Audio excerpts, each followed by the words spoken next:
The abandoned gold mines in Kasanda and Mubende districts rise from the bowels of the earth to the surface.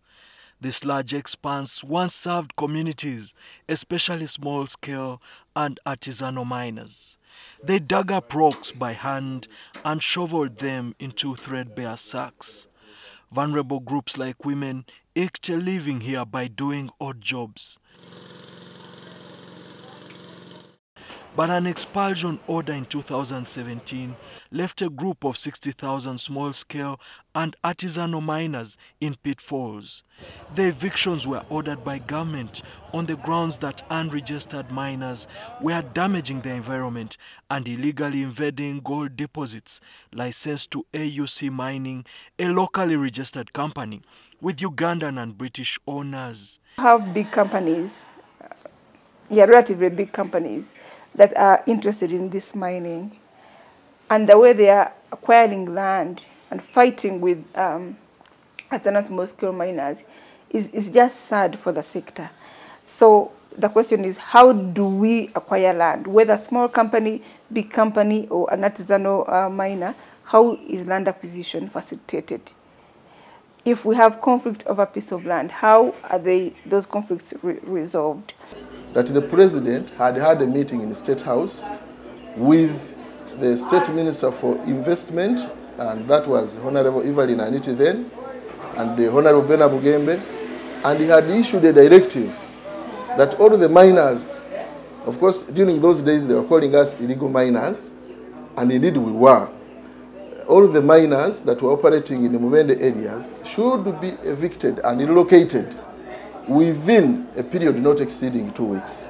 There were also claims of an influx of unregistered foreigners who posed a security threat in the mines. But in recent years, the government has begun formalizing the sector, including stricter licensing requirements and biometric registration for miners. In May 2018, a new mining and mineral policy was approved by the cabinet and an accompanying law, the Mining and Mineral Bill. At the national level also, we see government, for example, consulting women on the draft law. So they're saying there are many issues to do with environment, safety, to do with access to financing, to do with access to financing, to do with the investors and land acquisition. So when you see the commissioner in mines, the new policy and bill recognizes artisanal miners as players and intends to make working conditions safer and ensure the sector contributes to Uganda's economic development. Once we have the new law bill passed and becomes law, the new act, we should be able to sensitize the population on what they should do. Yeah. So what they need to do, how they can acquire some of these licenses, and then we move on. So we brought them together and said, how is the mining sector doing? What could make it better? And one of the issues they raised was a law that recognizes artisanal small-scale miners. So the bill that they have now would recognize them. Currently they are illegal. They may be negotiating with government, but it is an illegal group. If we've given you this license, and within, for instance, it says within the first year, you don't have any activity, we should be able to cancel it right away without any delay. I note that there have been, licenses issued and, sometimes even no action taken. 5 years, somebody's holding an exploration license, nothing is on the ground. So we're not going to permit this.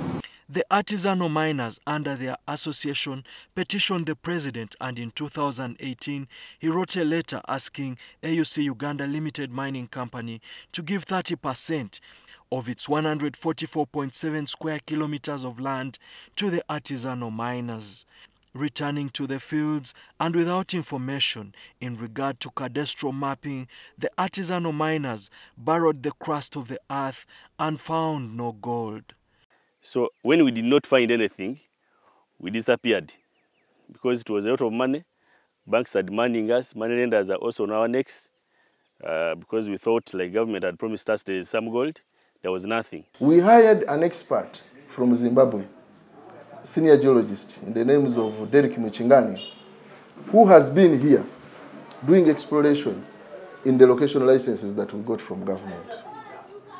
It is very unfortunate and very sad that when the results came out, and we also took quite a number of samples to certified laboratories in Tanzania, they indicated that the licenses we had were not mineable by us.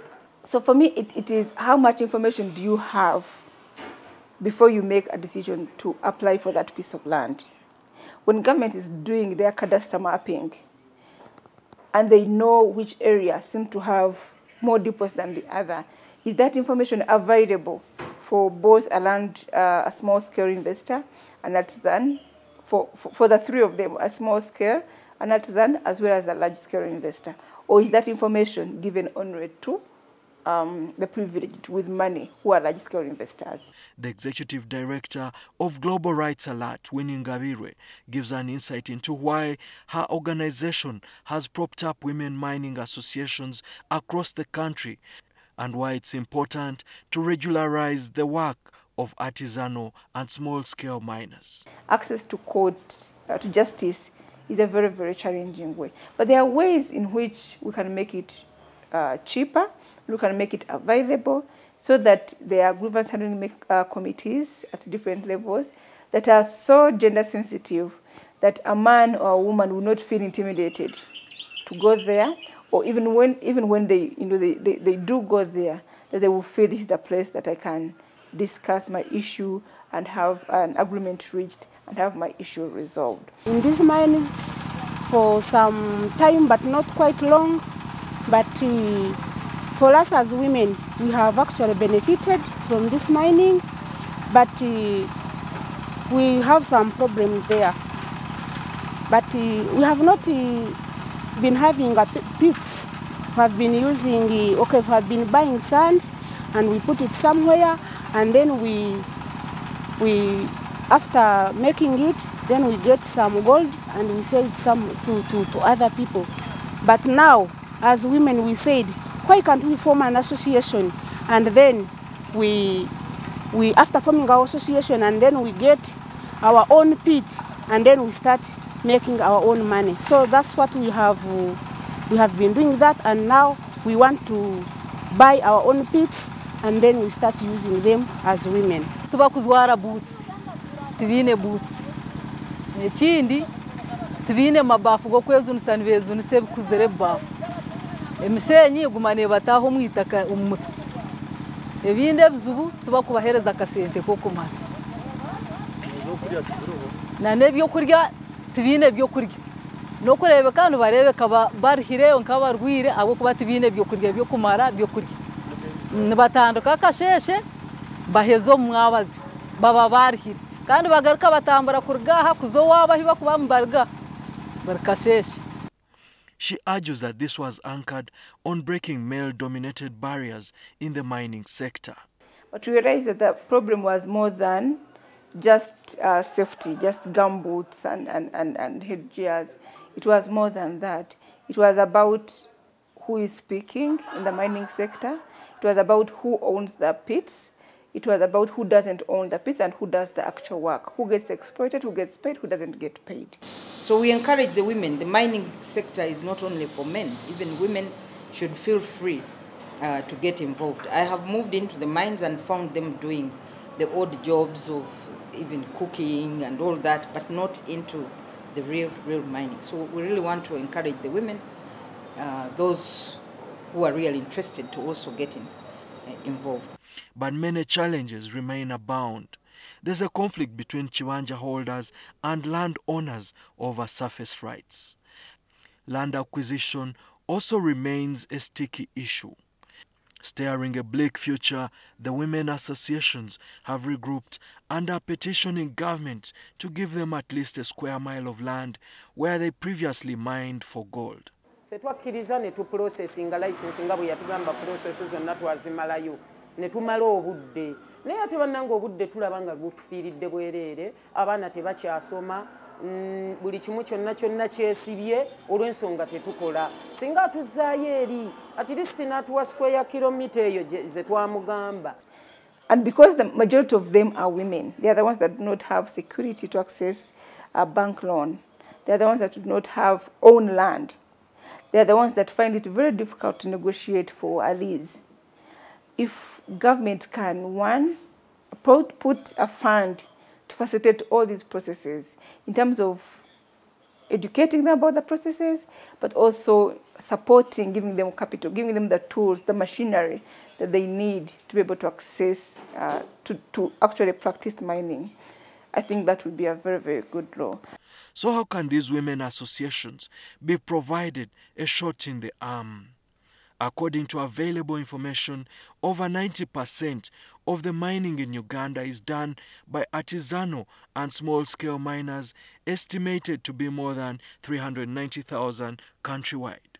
It is also estimated that the artisanal and small-scale miners subsector indirectly sustains close to 200,000 Ugandans across its value chain, both backward and forward linkages.